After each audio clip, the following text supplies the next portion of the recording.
démarrage du confinement, avec la Directe, à la demande de la Directe, lancer une enquête 15 jours après le début du confinement, parce que comme tu l'indiques, c'est la première fois qu'on vit une organisation aussi, un changement d'organisation aussi brutalement. Et donc, on ne savait pas ce qui se passait en fait au domicile pour toutes les personnes qui étaient en télétravail. On était quand même dans l'interrogation, un peu dans l'inquiétude, voilà, parce que on n'était pas sûr que le management soit en soutien, que l'organisation soit bien définie. On a tous en tête la séquence du mardi 17 mars, avec des gens qui partent avec des ordinateurs sous les bras, les dossiers, etc. Franchement, je me rappelle à l'ARACT, on est à Aix-les-Milles, à 12h30, il n'y avait plus rien, c'était le silence. Il n'y avait plus personne sur le parking, les bureaux étaient vides et on se disait, bon, qu'est-ce qui va se passer? Voilà. 15 jours après, donc, cette enquête.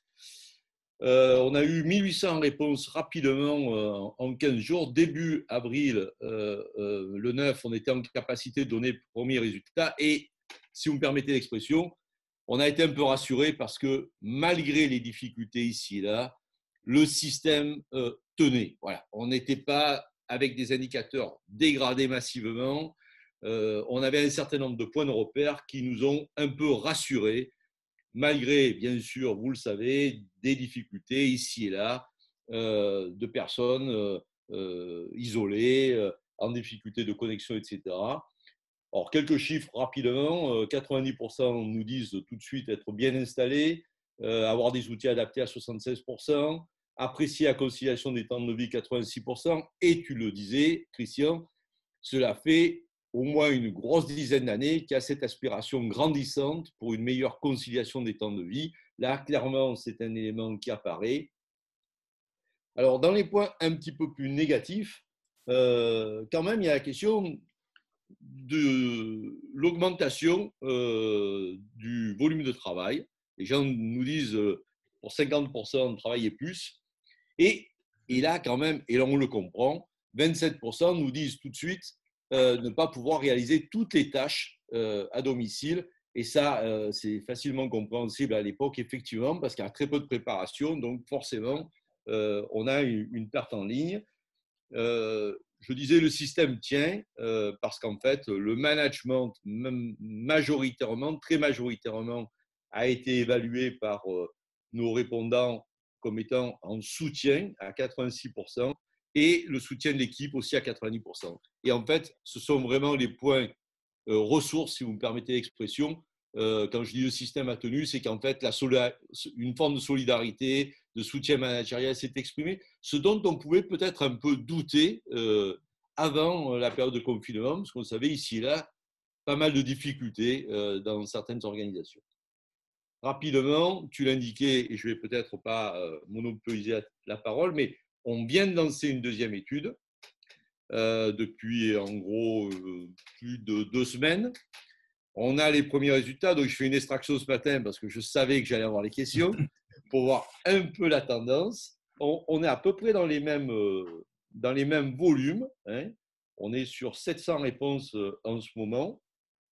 Ce qu'on peut noter quand même, c'est que on a bien sûr appris de la période de confinement massivement parce que les 27% qui pouvaient réaliser seulement ces 27% de toutes les tâches sont passés maintenant à 60%.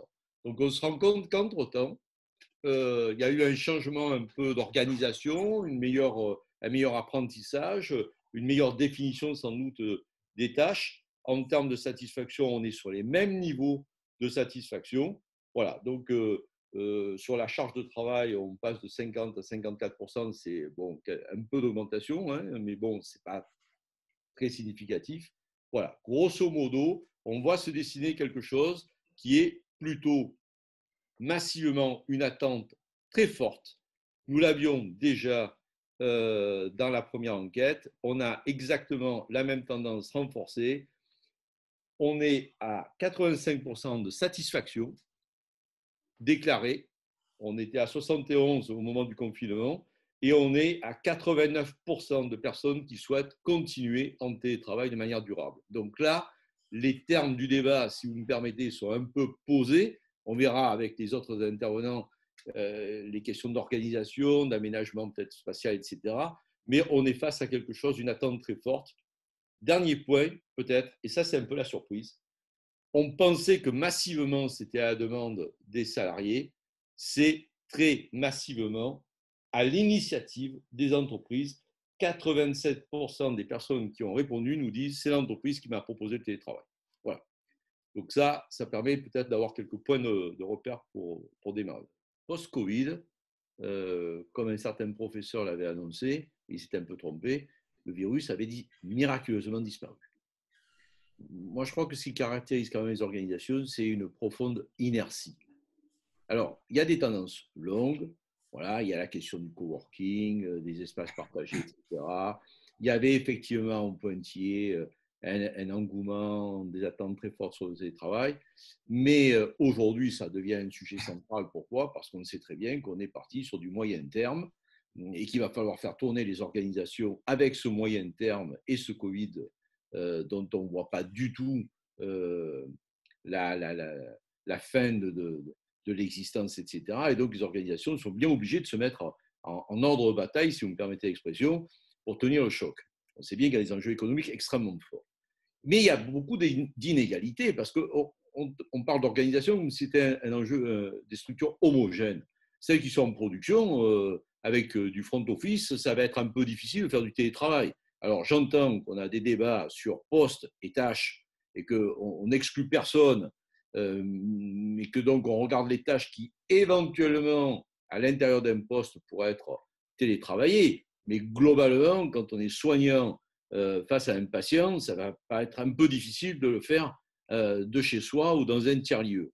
Voilà. Donc on a une première différenciation et on se rend bien compte quand même que les entreprises qui sont présentées majoritairement dans les reportages, etc., ce sont plutôt des entreprises de services, de développement informatique, de prestations de services en gestion, en informatique, etc., qui sont beaucoup plus à l'aise pour envisager ce type d'organisation à distance, etc., que celles qui sont sur un format plus traditionnel de front et de back-office. Ensuite, on parle de sécurité informatique sur les données.